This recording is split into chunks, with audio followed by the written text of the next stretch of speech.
वालेकुम, मेरा नाम है जिम यूनुस और आज की वीडियो में हम डिस्कस करेंगे पेडागोजी से रिलेटेड 40 मोस्ट इंपोर्टेंट क्वेश्चंस। क्योंकि रिसेंटली ये अनाउंस हो चुका है कि 26 फेब को आपका लिटरेसी मॉनिटर का पेपर है, तो उससे रिलेटेड ये वीडियो बहुत ज्यादा इंपॉर्टेंट है क्योंकि उसके अंदर पेडागोजी से रिलेटेड आपसे क्वेश्चंस पूछे जाएंगे। तो इस वीडियो के अंदर हमने जो 40 मोस्ट इंपोर्टेंट क्वेश्चंस को डिस्कस किया है, ये जो है एफपीएससी और पीपीएससी एग्जाम्स के अंदर आ चुके हैं। तो आइए इन क्वेश्चंस को हम डिस्कस करते हैं। क्वेश्चन नंबर 1 हमारे पास है pedagogy is the study of. सबसे पहले तो हमें ये जानना है कि पेडागोजी है क्या। पेडागोजी का अगर हम लिटरेरी मीनिंग की बात करें तो इसको कहते हैं दर्सगाह।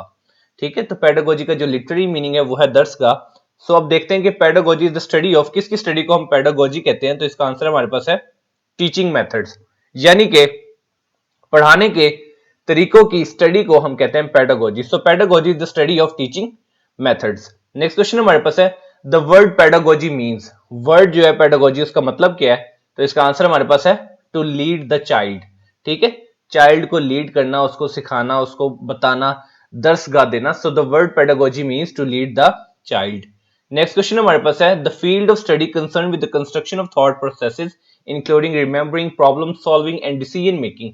अब देखिए ऐसी फील्ड जिसका कंसर्न होता है कि वो थॉट प्रोसेस, जिसके अंदर रिमेंबरिंग आ जाता है, प्रॉब्लम को सॉल्व करना, डिसीजन मेकिंग, ये जो चीज जो है फील्ड ऑफ स्टडी को किसके साथ कंसर्न करती है, तो इसको हम कहते हैं कॉग्निटिव डेवलपमेंट। तो इस चीज को जो कि including remembering, problem solving, decision making, ये थॉट प्रोसेस को कंसर्न करती है फील्ड ऑफ स्टडी, उस फील्ड ऑफ स्टडी को हम कहते हैं कॉग्निटिव डेवलपमेंट। नेक्स्ट क्वेश्चन हमारे पास है the more parts of your brain you use the more likely you are to information. इसके अंदर आपने बताना है कि अगर आप ज्यादा ब्रेन का पार्ट्स यूज करते हैं तो more likely you are to the information. तो इसका आंसर हमारे पास है रिटेन। तो जितना ज्यादा आप ब्रेन के पार्ट्स को यूज करोगे उतना ज्यादा ही आप इंफॉर्मेशन को रिटेन कर सकते हो, स्टोर कर सकते हो। So we can simply say that the more parts of your brain you use the more likely you are to retain the information. Next question हमारे पास है the process of reasoning from one or more given statements to reach a logically certain conclusion is called। अब आपने बताना है इस reasoning का process जिसके अंदर one or more given statement से हम लॉजिकली उसको रीच करके एक सर्टेन नतीजे पे पहुंचते हैं, इस प्रोसेस को, इस रीजनिंग प्रोसेस को हम क्या कहते हैं। तो इसका आंसर हमारे पास है डिडक्टिव रीजनिंग।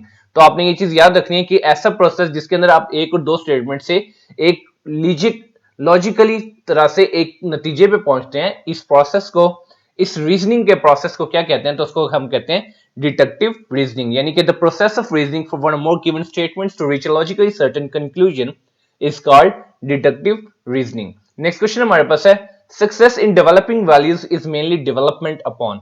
अब आपने बताना है कि सक्सेस है डेवलपिंग वैल्यूज के अकॉर्डिंग अगर हम बात करें तो वो मेनली किस चीज पे डिपेंड करती है। हमारे पास ऑप्शंस है फैमिली, सोसाइटी, गवर्नमेंट, टीचर। तो इसका आंसर हमारे पास है टीचर। तो आपने याद रखना है कि success in developing values is mainly development upon teacher. Next question हमारे पास है how does an effective teacher make students attentive in class. आपने बताना कि एक जो इफेक्टिव टीचर होता है वो अपने स्टूडेंट्स को किस तरह से क्लास की तरफ मुतवज्जह रखता है। हमारे पास 4 ऑप्शंस हैं, आपने इन ऑप्शन में से सूटेबल ऑप्शन को सिलेक्ट करना है। By distributing sweets, by punishing naughty children, by making one's teaching interesting, by telling stories. तो इसका आंसर हमारे पास है by making one's teaching interested. अपनी टीचिंग मेथड को इंटरेस्टेड, दिलचस्प बनाते हुए effective teacher make his student और हर स्टूडेंट्स अटेंटिव इन क्लास। तो आपने ये चीज याद रखनी है कि एक जो टीचर होता है वो अपने स्टूडेंट्स को क्लास में अटेंटिव रखने के लिए अपनी टीचिंग को अगर वो इंटरेस्ट करेगा तो इस तरह से वो उनको अटेंटिव रख सकता है। नेक्स्ट क्वेश्चन हमारे पास है conferences are face to face. Conferences are face to face, आपके पास 4 जो ऑप्शन है इसमें से आपने सूटेबल वर्ड को सिलेक्ट करना है कि क्या हो सकता है कि conferences are face to face क्या चीज है। ये कॉन्फ्रेंस हमारे पास ऑप्शन है discussions, negotiations, meetings, none of this. तो इसका आंसर हमारे पास है डिस्कशंस। तो आपने याद रखना है कि conferences are face to face discussions. Next question हमारे पास है a written work by student to demonstrate some literary और linguistic knowledge is termed as. एक रिटन वर्क जो एक स्टूडेंट ने किया जो कि किसी लिटरेरी या लिंग्विस्टिक नॉलेज को डिमॉन्स्ट्रेट कर रहा है उसको क्या कहते हैं। हमारे पास ऑप्शन है डिमॉन्स्ट्रेशन, कंप्रीहेंशन, कंपोजिशन, होमवर्क। तो ये जानते हैं कि इसका आंसर क्या हमारे पास, तो इसका आंसर हमारे पास है कंपोजिशन। तो आपने याद रखना कि एक रिटन वर्क जो कि स्टूडेंट की तरफ से है जो कि किसी लिटरली या लिंग्विस्टिक नॉलेज को डिमॉन्स्ट्रेट कर रहा है उसको हम कहते हैं कंपोजिशन। तो आपने ये चीज याद रखनी है, ये चीज बोलनी नहीं है कि written work by student to demonstrate some literary और linguistic knowledge is termed as composition. Next question हमारे पास है when the teacher checks the students work using multiple sources of information, इस टास्क को क्या कहते हैं? जब टीचर स्टूडेंट्स को चेक करता है मल्टीपल सोर्सेज जो है इंफॉर्मेशन को लेते हुए, तो इस चीज को हम क्या कहते हैं? So we have options cross checking, cross matching, cross cutting या नन ऑफ दिस। तो इसका आंसर हमारे पास है क्रॉस चेकिंग। तो आपने याद रखना है कि जब टीचर स्टूडेंट्स को चेक करता है by using different multiple sources of information, तो इस टास्क को हम कहते हैं cross checking. When the teacher checks the students' work using multiple sources of information, the task is called as cross-checking.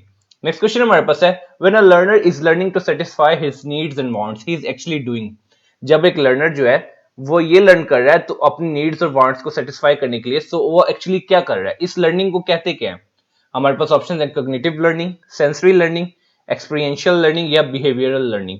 तो इसका आंसर हमारे पास है experiential learning. When a learner is learning to satisfy his needs and wants, जब वो अपनी needs and wants को satisfy करने के लिए सीख रहा है तो एक्चुअली वो क्या कर रहा है? एक्सपीरियंशियल लर्निंग कर रहा है। So when a learner is learning to satisfy his needs and wants, he is actually doing experiential learning. Next question हमारे पास है in a students formally present material then respond to questions from the audience. अब इसके अंदर आपने देखने कि student जो फॉर्मली प्रेजेंट करता है मटेरियल ऑडियंस की तरफ, तो उसकी तरफ रिस्पॉन्ड टू क्वेश्चंस करता है ऑडियंस की तरफ से, तो इसको क्या कहते हैं? सो हमारे पास ऑप्शंस हैं फॉर डायलॉग, डिस्कशन, सिंपोजियम या सेमिनार। तो इसका आंसर हमारे पास है सिंपोजियम। तो इन अ सिंपोजियम, सिंपोजियम के अंदर स्टूडेंट्स क्या होता है? फॉर्मली प्रेजेंट करता है मटेरियल को और फिर ऑडियंस की तरफ से जो क्वेश्चंस आते हैं उनको रिस्पॉन्ड करता है। तो ये चीज जो किस में होती है? सिंपोजियम में होती है। नेक्स्ट क्वेश्चन हमारे पास है all the verbal and non verbal communications between teachers and students are called. जितने भी वर्बल और नॉन वर्बल कम्युनिकेशंस हैं टीचर्स और स्टूडेंट्स के दरमियान, उनको क्या कहा जाता है? हमारे पास ऑप्शंस हैं सिग्नल्स, गेस्चर, हिंट्स, डायलॉग्स। तो इसका आंसर हमारे पास है सिग्नल्स। तो आपने याद रखना है कि जितने भी वर्बल और नॉन वर्बल कम्युनिकेशंस है टीचर और स्टूडेंट्स के दरमियान, उसको हम कहते हैं सिग्नल्स। नेक्स्ट क्वेश्चन हमारे पास है N old but effective teaching strategy is. आपके पास चार ऑप्शन है, आपने बताना है कि इसमें से एक पुरानी है लेकिन वो बड़ी इफेक्टिव टीचिंग स्ट्रेटेजी है, वो आपने बतानी है। हमारे पास ऑप्शन है read allowed, reading, silent reading या ऑल ऑफ दीज। तो इसका आंसर हमारे पास है रीड अलाउड, यानी कि ऊंचा पढ़ना। That's an old but effective teaching strategy, you all are aware of it. तो आपने ये चीज याद रखनी कि ओल्ड है बट इफेक्टिव टीचिंग है रीड अलाउड। नेक्स्ट क्वेश्चन हमारे पास है is a method where the student ask question each other during presentation, यानी कि प्रेजेंटेशन के दौरान जब स्टूडेंट्स जो है वो क्वेश्चंस पूछते हैं एक दूसरे से, तो इस मेथड को क्या कहते हैं? तो इसका आंसर हमारे पास है पीर क्वेश्चनिंग। ठीक है, so peer questioning is a method where the students ask questions each other during presentation, so that's a method is called as peer questioning. Next question हमारे पास है the most important duty of a teacher is. सबसे most important duty जो है वो teacher की क्या है? आपके पास फोर ऑप्शंस है, ये सारी ड्यूटीज है लेकिन इसमें से आपने मोस्ट इंपोर्टेंट ड्यूटी बतानी है टीचर की। तो हमारे पास ऑप्शन है complete the syllabus, maintain discipline in the class, understand the student या टीच वेल। तो इसका आंसर हमारे पास है कंप्लीट द सिलेबस। तो आपने याद रखना है कि इसमें से जो मोस्ट इंपोर्टेंट ड्यूटी है टीचर की वो है सिलेबस को कंप्लीट करवाना। So the most important duty of a teacher is complete the syllabus. Next question हमारे पास है which of the following is not related to educational achievement. आपने बताना कि जो चार ऑप्शन आपको दी गई है इसमें से एक ऐसी ऑप्शन है जो कि एजुकेशनल अचीवमेंट से रिलेटेड नहीं है। हमारे पास ऑप्शन है practice, experiences, self learning, heredity. तो इसका आंसर हमारे पास है heredity. So heredity is not related to the educational achievement. Heredity जो होती है एक विरासत होती है। Practice, experiences, self learning is related to the educational achievement but heredity is not related to the educational achievement. Next question हमारे पास है इन डायरेक्ट इंस्ट्रक्शन मेथड और lecture method the teacher is considered as. जो एक direct instruction method होता है या जो लेक्चर मेथड होता है उसमें टीचर को क्या कंसीडर किया जाता है? हमारे पास ऑप्शंस हैं पार्टनर, फैसिलिटेटर, डेलीगेटर या फॉर्मल अथॉरिटी। तो इसका आंसर हमारे पास है formal authority. So in a direct instruction method और you can say it the lecture method the teacher is considered as a formal authority. Next question हमारे पास है what was the relation between Socrates and Plato. अब आपने Socrates और प्लेटो का जब भी एजुकेशन की बात की जाती है तो सोक्रेट और प्लेटो का नाम दूर लिए जाते हैं, तो आपने बताना कि इनका रिलेशन क्या था आपस में। तो इसका आंसर हमारे पास है कि Plato was a student of Socrates. ठीक है, प्लेटो जो थे वो सोक्रेट्स के स्टूडेंट थे। नेक्स्ट क्वेश्चन हमारे पास है द अफेक्टिव डोमेन इन्वॉल्व। जो एक अफेक्टिव डोमेन है उसके अंदर क्या चीज की इन्वॉल्वमेंट होती है? We have four options learning, knowledge, manner, physical movement. तो इसका आंसर हमारे पास है manner. So the affective domain involves manner. Next question हमारे पास है reliability of an assessment relates to the of an assessment. अब आपने बताया जो कि असेसमेंट की रिलायबिलिटी है वो असेसमेंट की किस चीज से उसको रिलेट करती है। हमारे पास ऑप्शंस है यूजफुलनेस, क्वालिटी, कंसिस्टेंसी, रेलेवेंस। तो इसका आंसर हमारे पास है कंसिस्टेंसी। तो आपने याद रखना कि reliability of an assessment relates to the consistency of an assessment. तो जो consistency it's a more main important key in a reliability of an assessment. ठीक है, असेसमेंट की रिलायबिलिटी के लिए जो उसको असेसमेंट के साथ रिलेट करती है वो चीज है कंसिस्टेंसी, यानी कि आपका मुस्तकिलपन। नेक्स्ट क्वेश्चन हमारे पास है a popular teacher is one who. Popular teacher कौन सा होता है? तो हमारे पास फोर ऑप्शंस है। Is favourite of children, respect children's parents, loves children, is favourite of parents. तो इसका आंसर हमारे पास है इज फेवरेट ऑफ चिल्ड्रन, यानी कि जो चिल्ड्रन का फेवरेट है वो एक पॉपुलर टीचर होता है। So you must remember that a popular teacher is one who is the favourite of children. Next question हमारे पास है the advocators of philosophy of pragmatism believe that reality is. अब आपने बताना है जो फिलॉसफी ऑफ प्रैग्मेटिज्म के एडवोकेटर्स हैं वो क्या बिलीव करते हैं कि रियलिटी क्या है। We have four options, imagination, stagnant, constantly changing, related to mind. तो इसका आंसर हमारे पास है कॉन्स्टेंटली चेंजिंग। तो आपने याद रखना है the advocators of philosophy of pragmatism believe that reality is constantly changing, यानी कि जो रियलिटी है वो मुस्तकिल तब्दील हो रही है। That's the pragmatism. That's the philosophy of the pragmatism. So they believe that the reality is constantly changing. Next question हमारे पास है according to the more you do something the better you are at it. यानी कि ये कौन सा law है जिसके अकॉर्डिंग आप जो चीज ज्यादा करोगे उसके अंदर ही आप उतने ज्यादा बेटर होते जाओगे। So we have four options, law of effect, law of exercise, law of readiness या लॉ ऑफ कनेक्टिनिज्म। तो इसका आंसर हमारे पास है law of exercise. So according to the law of exercise the more you do something the better you are at it. Next question हमारे पास है as people gets older the ability of applying or maintain attention, यानी कि जैसे जैसे इंसान old age की तरफ जाता है जो उसकी अप्लाइंग की एबिलिटी है, मेंटेन अटेंशन, तवज्जो को मेंटेन रखने की एबिलिटी जो है उस पर क्या फर्क पड़ता है। हमारे पास ऑप्शंस है इंक्रीजेस, डिक्रीजेस, स्टेज कांस्टेंट या रिमेन्स अनअफेक्टेड। तो इसका आंसर हमारे पास है decreases. So you all are aware of it that as the people gets grow older the ability of applying or maintain attention decreases. Next question हमारे पास है the famous book The Republic was written by. एक famous book है, मशहूर book है जिसका नाम है द रिपब्लिक। ये किसने लिखी? तो इसका आंसर हमारे पास है प्लेटो। तो आपने याद रखना है the famous book the Republic was written by Plato. Next question हमारे पास है an assessment that is conducted prior to the start of teaching और इंस्ट्रक्शन इज कॉल्ड। एक ऐसी असेसमेंट जो कि कंडक्ट की जाती है टीचिंग को स्टार्ट या इंस्ट्रक्शन स्टार्ट करने से पहले पहले जो एक असेसमेंट कंडक्ट की जाती है उसको क्या कहते हैं? तो इसका आंसर हमारे पास है इनिशियल असेसमेंट। तो आपने याद रखना है an assessment that is conducted prior to the start of teaching और instruction is called as initial assessment. Next question हमारे पास है the model based on the philosophy that learning occurs when there are changes in mental structure are called. आपने बताना कि model जो कि philosophy base करते हैं जो लर्निंग करने की वजह से जो कि चेंज होते हैं उनके मेंटल स्ट्रक्चर के अकॉर्डिंग, ऐसे मॉडल्स को हम क्या कहते हैं जो कि मेंटल स्ट्रक्चर जो स्ट्रक्चर है उसके रिलेटेड जो है वो चेंज होते हैं। तो इसका आंसर हमारे पास है कॉग्निटिव लर्निंग मॉडल्स। तो ऐसे models which are based on the philosophy that learning occurs when there are changes in the mental structure, यानी कि मेंटल स्ट्रक्चर में चेंज होता है तो लर्निंग जो है वो अकर होती है। So these models are called as cognitive learning models. Next question हमारे पास है rather than telling teacher leads students to concept through a series of ordered questions in, यानी कि बताने से बेहतर टीचर जो है वो स्टूडेंट्स को कंसेप्ट की तरफ लेके जाते हैं, एक सीरीज एक ऑर्डर्ड क्वेश्चंस की तरफ लेके जाते हैं। तो इसको हम कहते हैं सोक्रेटिक मेथड। ऐसे मेथड को जिसमें बताने की बजाय teacher lead student to the concept through a series of the ordered question, यानी कि क्वेश्चंस करते हैं जिनसे उनका कंसेप्ट जो वो बिल्ट होता है। तो ऐसे मेथड को हम कहते हैं Socratic method. So rather than telling teacher lead students to concept through a series of ordered questions in Socratic method. Next question हमारे पास है the Waldorf education approach emphasises the balance development of. अब Waldorf education approach है वो किस चीज पे emphasise करती है कि बैलेंस डेवलपमेंट किस चीज की हो? तो इसका आंसर हमारे पास है हेड, हार्ट एंड हैंड। सो ये world of education approach, if you're a student of bachelor in education like you have done B.Ed or M.Ed, so you must know कि world of education approach क्या चीज है। so world of education approach जो है वो इसी चीज पे emphasize करती है a balanced development of head, heart and hands। तो ये चीज आपने याद रखनी है कि the world of education approach emphasizes the balanced development of head, heart and hands। next question हमारे पास है a common technique to help people become the creative processes। एक common technique है जो कि लोगों को हेल्प करती है कि वो creative process को स्टार्ट करें। इस टेक्निक को क्या कहते हैं? तो इसका आंसर हमारे पास है brainstorming. So very simple, a common technique to help people begin the creative process is brainstorming. Next question हमारे पास है epistemology is the branch of philosophy concern with the theory of. अब एपिस्टेमोलॉजी एक branch है philosophy की, ये किसके साथ इसका कंसर्न है, किस थ्योरी के साथ इसका कंसर्न है? हमारे पास ऑप्शन है education, learning, knowledge, philosophy of education. तो इसका आंसर हमारे पास है knowledge. So epistemology is the branch of philosophy concern with the theory of knowledge.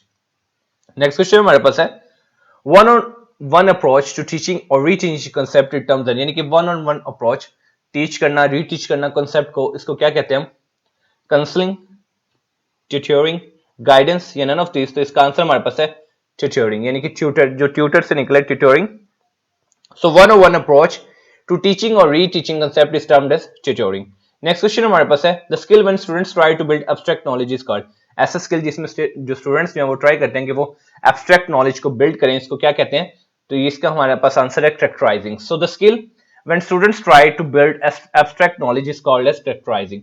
Next question हमारे पास है the process of selecting units from a population to estimate characteristics of the population is called, यानी कि ऐसा process जिसमें हम population से unit को सिलेक्ट करेंगे ताकि उस पॉपुलेशन की कैरेक्टरिस्टिक्स को हम एस्टिमेट उसका लगा सकें। तो इस प्रोसेस को क्या कहते हैं? Sampling. So the process of selecting units from a population to estimate the characteristics of the population, यानी कि हमने पॉपुलेशन से एक यूनिट को सिलेक्ट किया, लाइक एक दीवार है, एक दीवार उसमें से हमने एक ईंट को ले लिया, ठीक है, उस ईंट से हमें उस पूरी पूरी दीवार की कैरेक्टरिस्टिक्स पता चल जाएंगी। इसी तरह एक पॉपुलेशन है, उस पॉपुलेशन में से हमने एक यूनिट को ले लिया, उसको स्टडी कर लिया, तो इसका मतलब है कि इस प्रोसेस को हम क्या कह रहे हैं कि हम सैंपल ले रहे हैं। तो इस प्रोसेस को क्या कहेंगे? The process of selecting units को हम क्या कहेंगे? सैंपलिंग। तो आपने याद रखना है the process of selecting units from a population to estimate the characteristics of a population, उसको हम क्या कहते हैं? सैंपलिंग कहते हैं। नेक्स्ट क्वेश्चन हमारे पास है the use of a physical punishment for class management is called. अब फिजिकल पनिशमेंट भी यूज की जाती है फॉर द क्लास मैनेजमेंट। इस फिजिकल पनिशमेंट को कहते क्या है? इसका आंसर हमारे पास है कॉर्पोरल पनिशमेंट, ठीक है। तो ये ऑप्शन जो है वो पीपीएससी के एग्जाम में आया हुआ है, तो आपने इसी को सिलेक्ट करना है। The use of a physical punishment for class management is called as corporal punishment. Next question हमारे पास है an assessment that is carried out through the courses. एक असेसमेंट जो कि थ्रू आउट द कोर्स जो है वो कैरी की जाती है, उसको क्या कहते हैं? तो इसका आंसर हमारे पास है फॉर्मेटिव असेसमेंट, ठीक है। An assessment that is carried out through the course is called as formative assessment. Next question हमारे पास है which of these skills do you consider extremely important for a teacher. चार option है आपके पास, आपको क्या लगता है कि इसमें से एक्सट्रीमली इंपॉर्टेंट जो है टीचर के लिए स्किल जो है वो कौन सा कंसीडर होना चाहिए? हमारे पास ऑप्शन है listening skills, managerial skills, oration skills या टीचिंग स्किल्स। तो इसका आंसर हमारे पास है teaching skills. So teaching skills are considered to be extremely important for a teacher.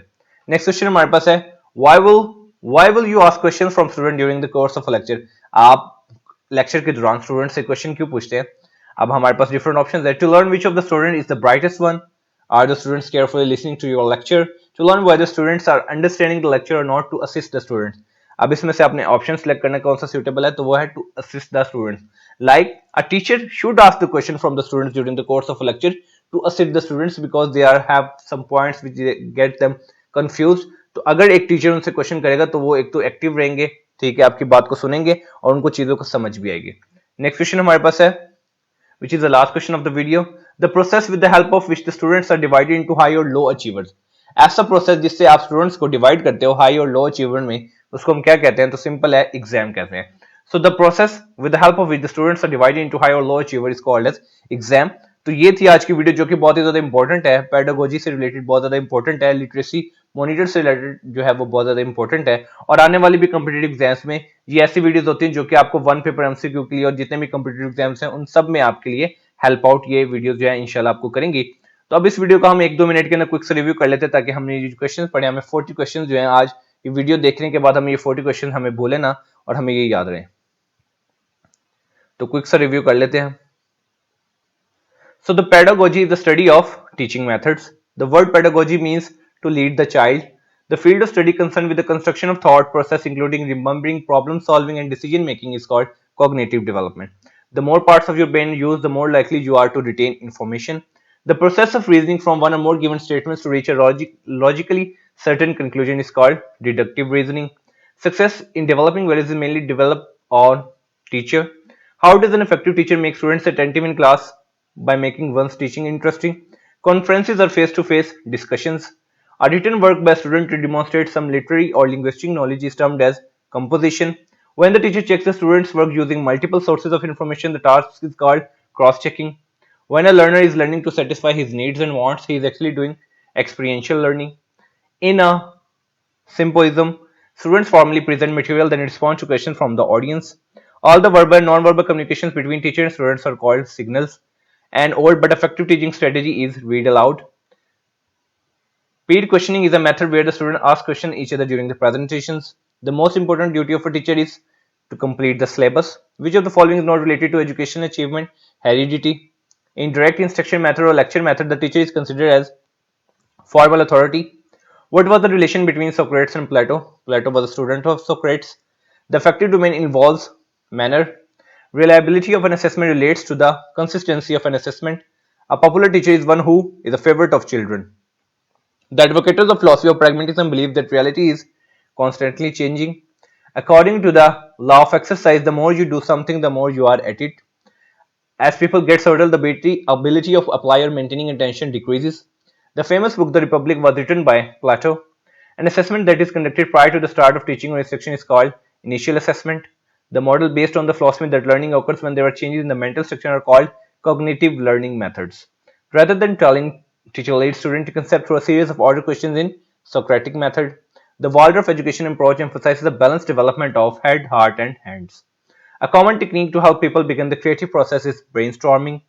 Epistemology is a branch of philosophy concerned with the theory of knowledge. One approach to teaching or reteaching concept is termed as tutoring. The skill when students try to build abstract knowledge is called characterizing. The process of selecting units from a population to estimate characteristics of population is called sampling. The use of a physical punishment for class management is called corporal punishment. An assessment that is carried out throughout the course is called formative assessment. Which of these skills do you consider extremely important for a teacher? Teaching skills. Why will you ask questions from students during the course of a lecture? To assess the students. The process with the help of which the students are divided into high और low achiever is exam. तो ये थी आज की video. सो उम्मीद करता हूँ ये वीडियो आपके लिए बहुत ही ज्यादा इन्फॉर्मेटिव और यूजफुल रहेगी। तो इस तरह की वीडियो देखने के लिए चैनल को सब्सक्राइब करें ताकि आपको मजीद ऐसी यूजफुल और इंपॉर्टेंट वीडियोस के नोटिफिकेशन मिलते रहें। तो मिलते हैं इंशाल्लाह अपनी नेक्स्ट वीडियो में। तब तक अपना बहुत ज्यादा ख्याल रखिए and best of luck for your exam. Allah Hafiz.